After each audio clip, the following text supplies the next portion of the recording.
Pemirsa, Timnas Amin mengapresiasi Polri usai menangkap salah satu pengancaman terhadap Capres Anies Rashid Baswedan di media sosial.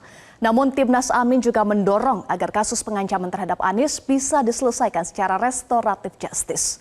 Untuk membahasnya kita sudah bergabung dengan tim hukum Timnas Amin, Taufik Basari. Selamat malam, Bang Tobas. Selamat malam, Eva. Bang Tobas, mengapa Timnas Amin justru mendorong kasus pengancaman penembakan terhadap Capres Anies diselesaikan secara restoratif justice? Ya, pertama kita menyampaikan apresiasi yang setinggi-tingginya kepada pihak Polri yang telah menjalankan tugasnya dengan baik ya, berhasil menelusuri siapa yang melakukan tindakan ini dan kemudian sekarang sedang diproses ya, sedang dilakukan pemeriksaan. Yang pertama, yang kedua, tentu kita juga berharap peristiwa ini menjadi pelajaran bagi kita semua ya untuk menjadikan proses pemilu ini berjalan secara damai.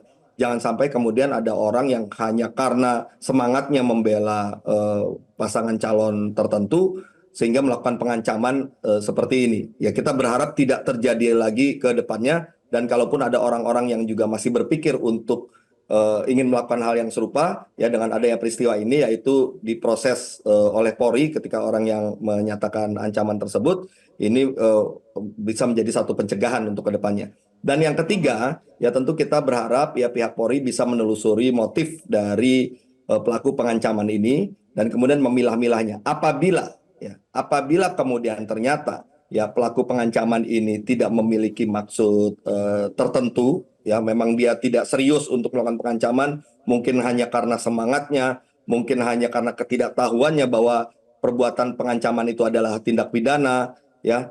Nah, barangkali ya pihak kepolisian ya kemudian bisa kemudian melakukan pembinaan, ya tentunya dari sisi dari pihak yang dirugikan, ya kita juga membuka diri ya terhadap upaya untuk dilakukannya restoratif justice dengan catatan penting bahwa restoratif justice itu bukan berarti sekedar perdamaian saja, tapi restoratif justice itu harus ada langkah-langkah ke depannya, yaitu dalam bentuk pembinaan ya orang yang kemudian tidak ditindaklanjuti proses pidananya ya tetap harus dilakukan pembinaan, tetap harus diyakinkan bahwa yang bersangkutan menyesal, tidak akan melakukan perbuatannya lagi, menyadari bahwa perbuatannya keliru, dan seterusnya. Nah, jadi kita tunggu nanti hasil pemeriksaan dari pihak kepolisian, tapi dari pihak yang dirugikan, yaitu pasangan calon nomor 1, kita membuka diri untuk ini dibuka ruang untuk dilakukan restoratif justice apabila memang tidak ada motif-motif tertentu yang membahayakan. Baik. Bang Tobas, kalau sesuai pasal 45B Undang-Undang ITE pelaku terancam pidana 4 tahun, apakah dengan restoratif justice bisa menimbulkan efek jerah dan mengantisipasi ancaman-ancaman serupa, Bang Tobas? Ya, makanya yang paling penting adalah harus dilakukan pemeriksaan terlebih dahulu ya untuk mendalami motifnya. Kemudian kita juga harus memilah-milah mana perkara yang memang layak untuk dilakukan restoratif justice, mana yang tidak. Ya, sejauh ini dari pihak pasangan calon nomor 1, nah karena kita juga akan selalu mendorong bahwa kebijakan politik pidana kita ke depan itu mengedepankan restoratif justice ya, tidak hanya soal penghukuman ya, maka ruang untuk restoratif ini tetap harus dibuka dan diprioritaskan juga ya apabila memungkinkan untuk dilakukan hal tersebut ya.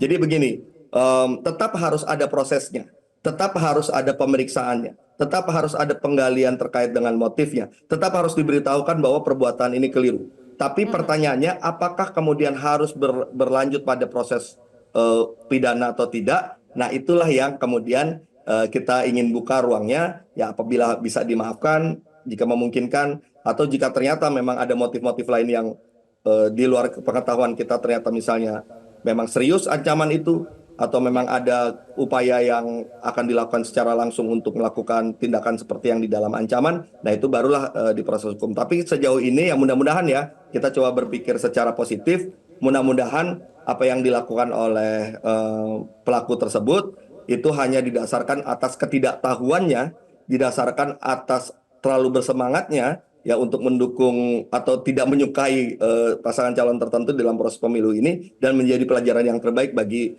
dirinya. Jadi kita serahkan sepenuhnya kepada pihak kepolisian, namun dari kita tetap membuka diri ya untuk dilakukan upaya-upaya restoratif justice, ya tapi tergantung dari proses penelusuran motif yang dilakukan oleh pihak kepolisian.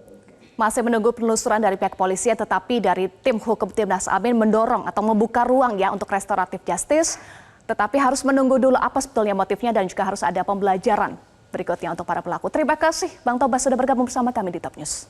Jelajahi cara baru mendapatkan informasi. Download Metro TV Extend sekarang.